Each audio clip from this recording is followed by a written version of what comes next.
to Good Morning Trinidad and Tobago on CTV and Talk City 91.1 FM. Yesterday, there was an announcement by the Mayor of Port of Spain that the Charlotte Street vendors will no longer be allowed to vend on Charlotte Street. That decision has caused some of the vendors to speak out, saying that, that should not be allowed to happen because they have a life to live and, with the economic downturn, they need help, and this decision is not going to help them. So we decided to get the Mayor of Port of Spain, Mr. Joel Martinez, and the Deputy Mayor of Port of Spain, Mr. Hilan Maureen, in to speak on this matter.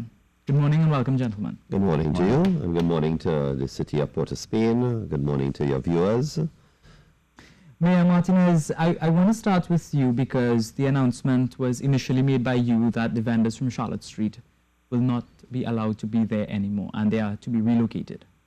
Well, what I did yesterday at Statutory was not make an announcement about vending. I made an announcement about the development of the Central Business District of Port of Spain. For some time now, we have been having, we've been hearing a lot of issues with regard to the city and the uncleanliness of the city, the congestion of the city, the safety hazards, and so on.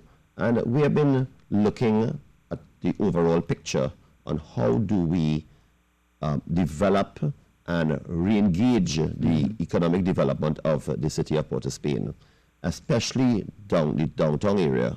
And that has been always a focus of mine when, and the council, when we came into the office a year and almost a half ago. So that really and truly has been the gist of how do we re-engage and redevelop the city.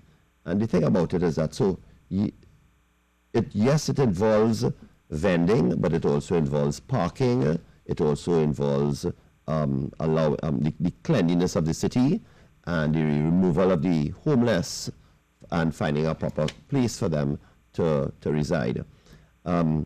I know the focus is on vending because the vendors have made some statements about it, and they feel aggrieved that they were not properly informed and things like that. And consulted before. And consulted. Yeah, we will take some blame for that, but at the same time, we have been consulting with the vendors from the word go when we were installed into office.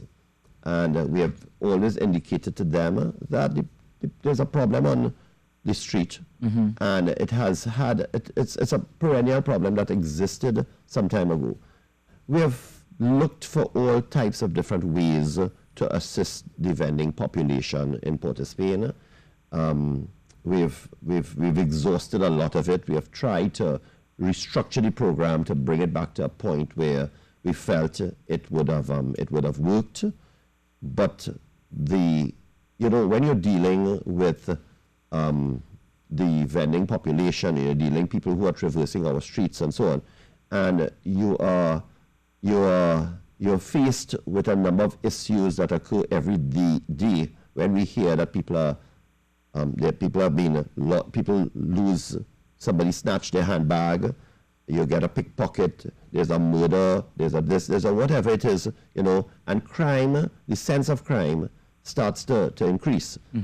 The objective of the council of the city of Port of Spain is to try and build a city and not break a city. Now, we know that cities over the years, they either improve or they remain stagnant and they die.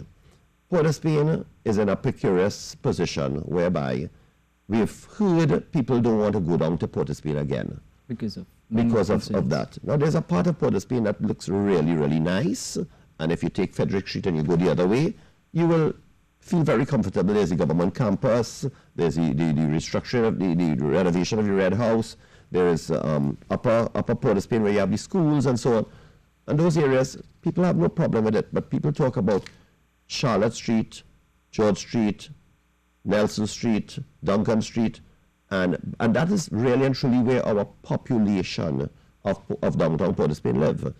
And we have been trying to find ways, how do we redevelop Port of Spain and that part of Port of Spain so that people will feel like Massey Foods will feel to want to put a store on Piccadilly. Yeah. Mr. Morin, I just want to get you in on this discussion very quickly as well, because the vendors are saying that this is their livelihood, this is what they do, and by doing this, it's going to take away from that. What are your thoughts on this matter? We know that, and that's why we will have put in place an alternative. So the council has been able to secure, via HEC, 1.1 acre property, which is about, I think is over 50,000 square feet in size. Yeah. It can accommodate, based on the current plans that we've set forward, upwards of 200 vendors. The current restructuring we were doing would have actually brought it down to quite a smaller amount. So there were supposed to be 150 vendors in the street. 120. And 120, sorry. And it would have been, the restructuring was looking at bringing it down to between 60 and 80. We felt that it would be better if we found somewhere more useful for them. We looked at the concept of the revitalization of the CBD. And it's important that we don't look at this vending topic alone. Yes. We need to look at all the issues. Council meets every month. We have 14 committees, and in these committees we talk all the time. And we discuss initiatives such as parking meters. That is something we aggressively want to focus on. Just this week we met with the Ministry of Local Government, and we want to aggressively look into parking meters. We can't effectively place parking meters on the streets and at the same time contest with vending. At the same time, we want to find somewhere for the vendors to operate. We've offered our market. They've indicated that it's too far. We're working on finding ways to connect the market where it is located now to the central business district. So that's actually a strategy that's ongoing. Additionally, and the vendors will not know this, but we've received several correspondence. We received correspondence from the police commissioner about the fact that we should reconsider what's going on Charlotte Street. We received correspondence from the Traffic Management Division, who have indicated that they have recognized the benefits of the traffic flow. And we have to remember that we have hundreds of thousands of people who use the city on a daily basis, pedestrians and drivers. And you have to take everybody into consideration. And we have to take all of them into consideration. So we're not casting the vendors aside. The council didn't take a decision to just get rid of vending and put them in nowhere. We're looking at somewhere where we could utilize. It's a novel idea, but the city must be allowed to lead sometimes. And it shouldn't be allowed to be led at all times. And quite frankly, in my opinion, vending has been allowed to be a political topic. So because of that, you go and protest. But you don't see the police going and protest and say, we have issues on the street. But they come and tell us in every meeting that we have. And this is the police. You have the fire service telling us, we can't pass here. You have the traffic management people saying, you're causing gridlock on Charlotte Street. That's Mr. Morin, crisis. I'm sorry to have to cut you there, but that's all the time we have. Mr. Joel Martinez, Mayor of Port of Spain, Deputy Mayor Hillan Morin, thank you both for joining us on Good Morning Trinidad and Tobago.